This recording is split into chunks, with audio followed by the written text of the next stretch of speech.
Every November 12th, just as the last light of day melted into the misty horizon, Eleanor Hartley would walk to the old stone bridge that curved over the River Dern. She never missed a year, not once in 30 years. The bridge was nothing extraordinary. Moss had claimed its edges, and the lanterns on its railings flickered weakly, as though reluctant to shine. But to Eleanor, it was sacred ground. It was where she had met him, and where she had lost him. She'd always arrive before dusk, wearing her grey wool coat and carrying 2 paper cups of coffee from the small cafe at the end of Maple Street. One for herself. And one for Thomas. Thomas Whitlock had been gone for 27 years. But that didn't matter. Eleanor still brought his coffee, black, 2 sugars, the way he liked it. It had begun as a tradition when they were 19, a silly pact between 2 university students who didn't believe in fate.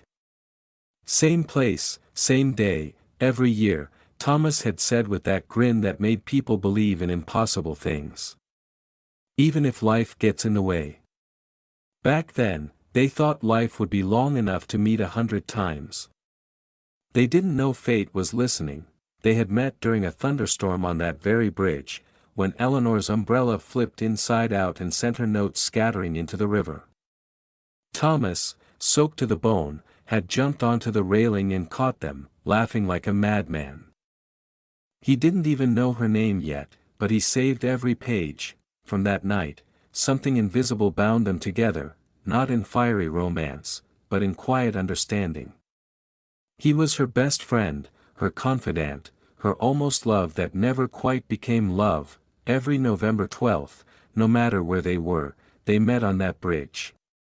Sometimes with joy. Sometimes in silence. Sometimes after months of not speaking, and each time, they brought 2 coffees, but on the 12th year, he didn't come, he never would again. That morning, Eleanor had dressed in her favorite blue scarf, the one he had once said matched her eyes. She had reached the bridge early, waiting with 2 cups steaming in the cold air. She waited until the sun dipped low. Then until the stars appeared. By midnight, she realized he wasn't coming. The next morning, her phone rang. A voice she didn't recognize told her there had been an accident. Thomas Whitlock was gone. The car skidded on wet roads, they said. Instant. No pain, they said, but those words never comforted her. Because she knew, he had been driving to the bridge. For years afterward, Eleanor tried not to come. She tried to let go, to move on, to live a life not haunted by one night every November. She even married someone else once, briefly, a kind man who never understood why she would stare out the window when the leaves began to fall, but something stronger than reason called her back, and so she came. Every year. Same bridge. 2 coffees. She spoke to the air as though it could hear her. At first, it was just a ritual of grief. Then, something strange began to happen. On the 14th year, as she stood alone watching the fog rise from the river, she heard footsteps behind her, steady, unhurried. She turned. No one was there, but she could smell coffee, Thomas's kind of coffee. Black, 2 sugars. She laughed it off, a trick of the wind, perhaps. But when she placed his cup on the bridge railing, the next moment it was empty, no splash. No spill, just gone. The following years, it continued. Sometimes she'd feel a faint warmth brush her fingers, like someone taking the cup from her. Sometimes she'd hear his laugh in the distance, the one she could recognize anywhere. It wasn't frightening, it was comforting, like he was still keeping his promise. By the 25th year, rumors began to spread in town, that the old bridge was haunted. Passers-by said they saw a young man and woman standing together, their figures blurred in the mist. Eleanor never paid them any mind, because she knew the truth. Some bonds refused to die, but this year, something was different. As Eleanor approached the bridge that evening, the air felt heavier, the fog thicker than usual. The street lamps flickered as if unsure whether to stay lit. In her hands were the same 2 coffees, warm against her chilled fingers. She whispered, "Happy anniversary, Thomas," and smiled faintly. Then, she heard it, a voice, soft and unmistakable, "You came." The cup nearly slipped from her hand. It wasn't an echo. It wasn't the wind, it was him, Thomas. Heart pounding, she turned toward the railing, and froze. A figure stood there, a man in a dark coat. His outline shimmering faintly, as though the air itself couldn't decide whether he belonged to this world. His face was pale but kind. His eyes, she knew those eyes, Thomas Whitlock, unchanged. 19 forever, she couldn't move, Thomas. She breathed, he smiled, that same crooked grin she remembered. "You kept coming. Even when I couldn't." Her throat tightened. You're not, alive." His smile faltered slightly. "Not the way you are. But I never left." She took a hesitant step forward, trembling. "Why now? After all these years?" He looked out over the river, the mist curling around him like smoke. "Because it's time." The wind picked up, scattering dead leaves across the stone. The air felt charged, humming faintly, as though the world was holding its breath. Eleanor clutched the railing. "Time for what?" Thomas turned back to her, eyes full of something she couldn't name. "Love, sorrow, release, for you to stop waiting for me." Her eyes filled with tears. "But I don't know how." The wind sighed between them, and for a moment, she thought she felt his hand, warm, solid, resting against hers. Then, just as quickly, it was gone, and with it, so was he.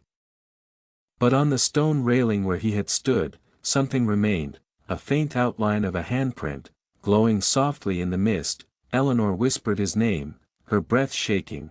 For the first time in 30 years, there was no answer. She stayed there until dawn, both coffees gone cold beside her, but when the first light touched the river, she noticed something strange on the opposite bank, a small white envelope, resting against the stones.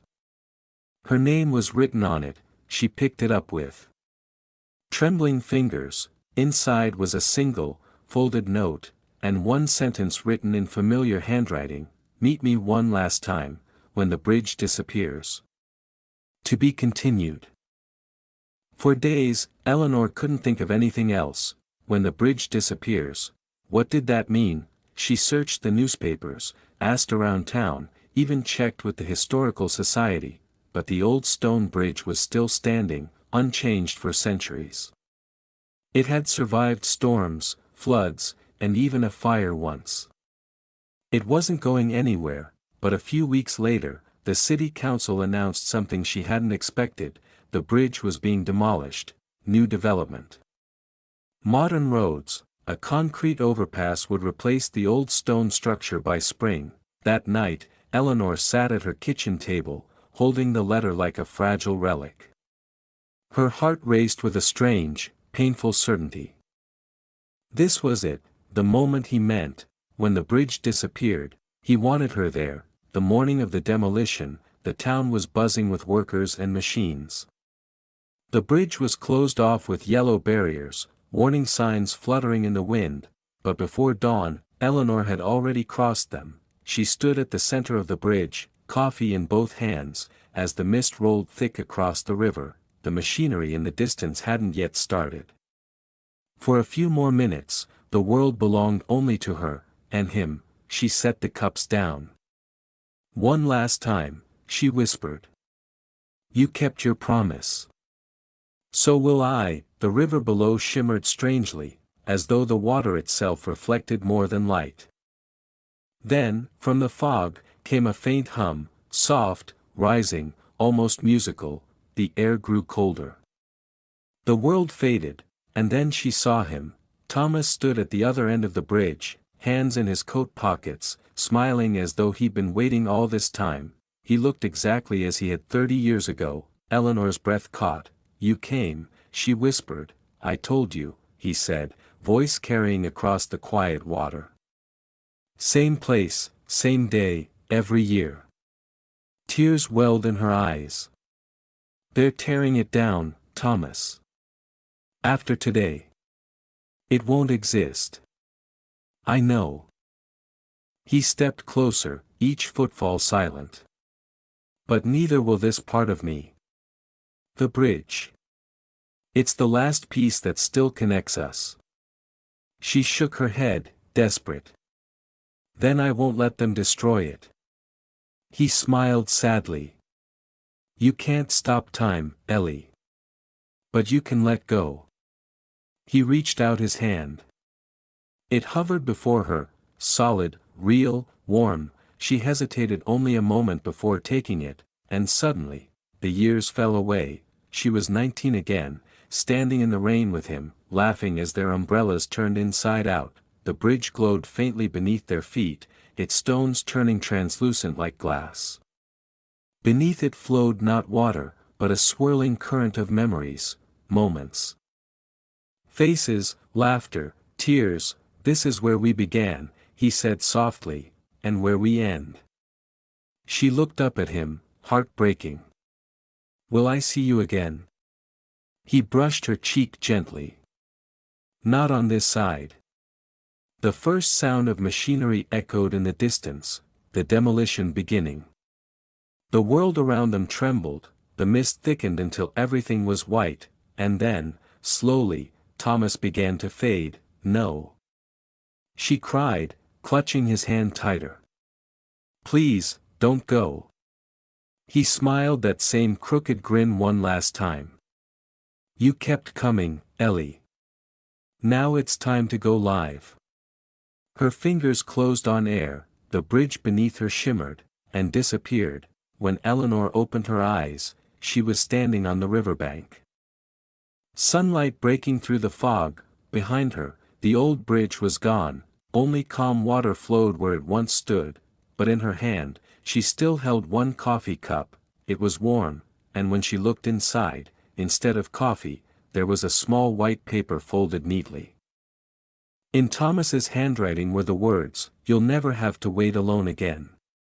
She smiled through her tears, watching as the mist lifted and sunlight touched the water, and for a brief, fleeting moment, she could have sworn she saw two reflections on the surface, hers, and his. Every year after that, Eleanor still came to the river, but not to mourn, she came to remember, because some bridges never really disappear, they just change where they lead.